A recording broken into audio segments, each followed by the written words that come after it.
take over the plant in 1985, what was the status of things with Yuengling? Well, we were surviving. We were doing okay. My dad had a lot of low price beers that he was selling, and I knew right away that wasn't what I was put on this earth for, to sell a $4 case of beer. But at the same time, the craft beer segment of the industry started to grow. And it grew with the Samuel Adams, and there were basically breweries out in Washington and Oregon that were starting to create interest in the beer business, and they started to spring up in the East a little bit in 85, 86. And I felt if we could have a brand similar to craft beers, like an amber-colored beer, which is today's lager, we could join in on that, but I didn't want to charge $30 a case for our beer. I thought if we could do it at domestic premium pricing, we'd get more volume out of it and give the brewery an opportunity to run 100% to capacity. So we started it in about 88 or 89, I guess, the lager started. It took a foothold, and it's been growing ever since. We haven't had a down year with the lager brand since we introduced it. It's sold at domestic premium pricing. Basically, it's maybe a little bit higher than Bud Miller and Coors, but it's been a brand that's affordable to the consumer, and it's certainly not only filled up the old brewery in Pottsville with capacity, but we ended up building a brewery and buying another brewery in Tampa, Florida. So it's really been great. At what point did you realize that, the lager was catching on and you needed to expand? Well, we do things very slowly. I mean, it's a family-owned company, which is very unusual in this country today, especially in a brewery this size. We're the only one that's family-owned and operated. What was your question? At what point did you know the lager was taking off? Oh, okay. Was there one point where it was like, wow, this? Yeah. I'm not just taking this to capacity. Yeah. Well, when we introduced it, it took time to grow, and as it grew, we realized that we were going to have to do something as far as our capacity in the Pottsville plant goes. So we added on some storage and fermenting cellars, and that added about 250,000 barrels to the capacity of the plant. Well, before that project was completed, we were sold out of beer again. And, it was in a very small marketing area. It was basically Pennsylvania, a little bit in New Jersey, and a little bit in Maryland. We really didn't have much of a market outside of Pennsylvania. So then we decided in 96 or 97 that we'd better start looking into building a brewery. And I talked to my children, are you committed to work in the brewery? They were only in college and high school at the time, and they said, well, yeah, we're very interested in working at the brewery and keeping this thing going. So I said, well, I'm not going to commit the money to a new brewery. It's a lot of money, a lot of expense, and at my age, I'm not going to do it unless I know I have somebody that'll continue this thing on. So that it was in the mid-90s that it just absolutely exploded into Virginia, opportunities in the Carolinas, New York, and Delaware is doing very well for us. So, it just, everybody wants our brand. It's something that I was totally unfamiliar with. There's a philosophy in business today, strike while the iron is hot, and you seem to have taken a different approach from the standpoint of remembering our past means not alienating our base and control growth, correct? I started in the brewery in 1958 when I was a kid, and I saw the rough days of the business. I've also seen many regional brands come and go. Pride of Cleveland is one. They did well in the Cleveland market. They're gone. Schmidt's had that brewery, or a brewery out there. Philadelphia, that's gone. Carling had a brewery out there. So I've seen so many breweries come and go. Ballantine, Schaefer, and I just didn't want to get all caught up in this growth that we might be overextending ourselves and growing to too much capacity. That's dangerous too. So we do things slowly, and we're still only in 13 states after all these years, but we're doing very well. We have a good market share in those states, and that's our goal. Our goal, more so than how well can you do today, is survival and continue this on through the family for generations to come.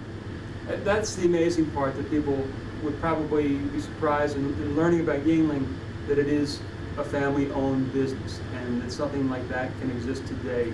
Do you get that sense from people?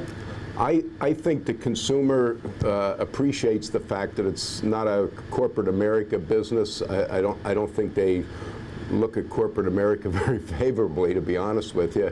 You don't know who owns businesses in this country. I mean, the big three breweries are all internationally owned, so we're one of the largest independently owned breweries in the country. So I think the consumer realizes that.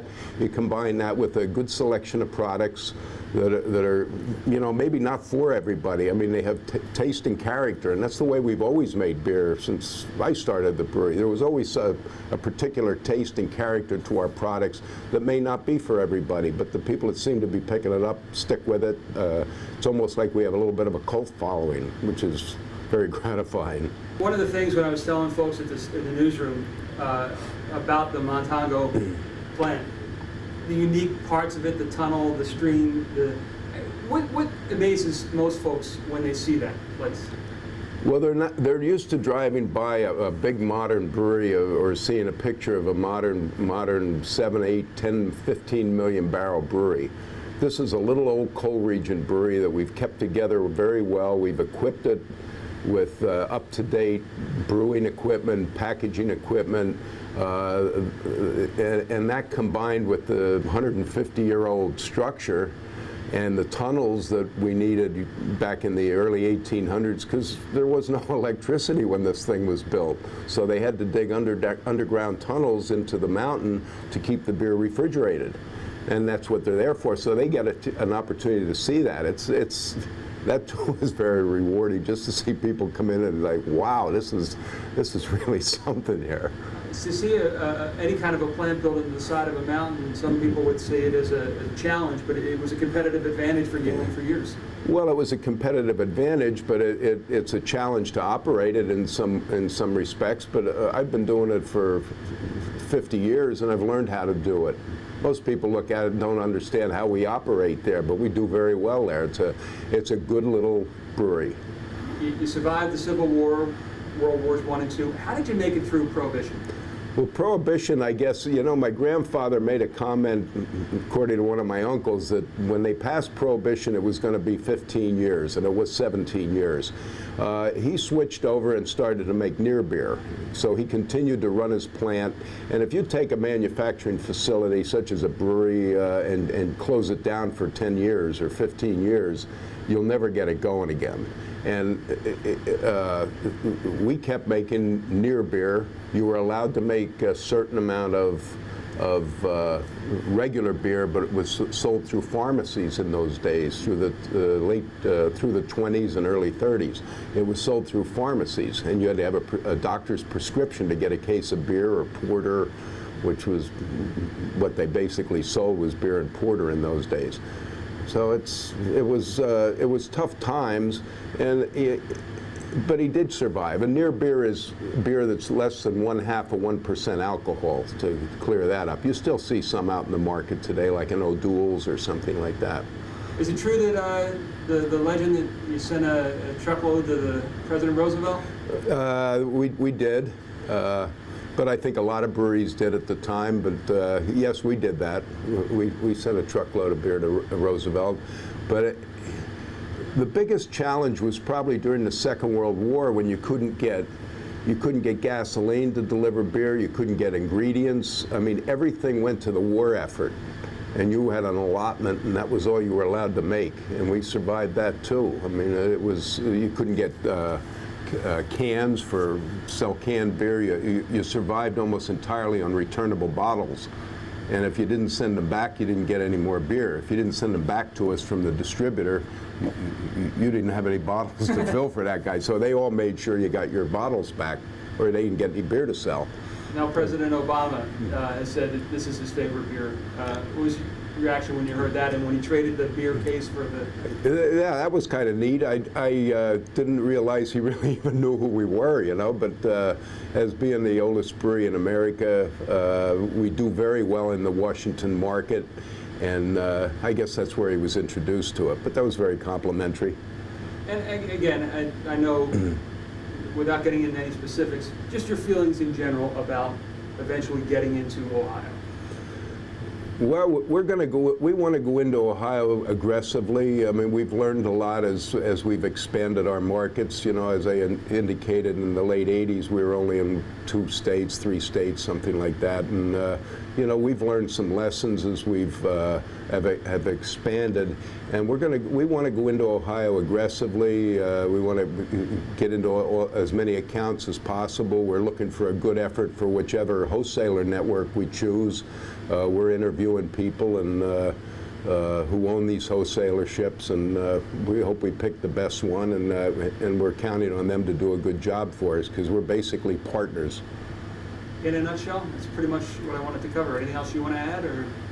Well, we're just very appreciative of the reception that our guys have gotten when we come out to interview not only the wholesalers but also retailers and even consumers.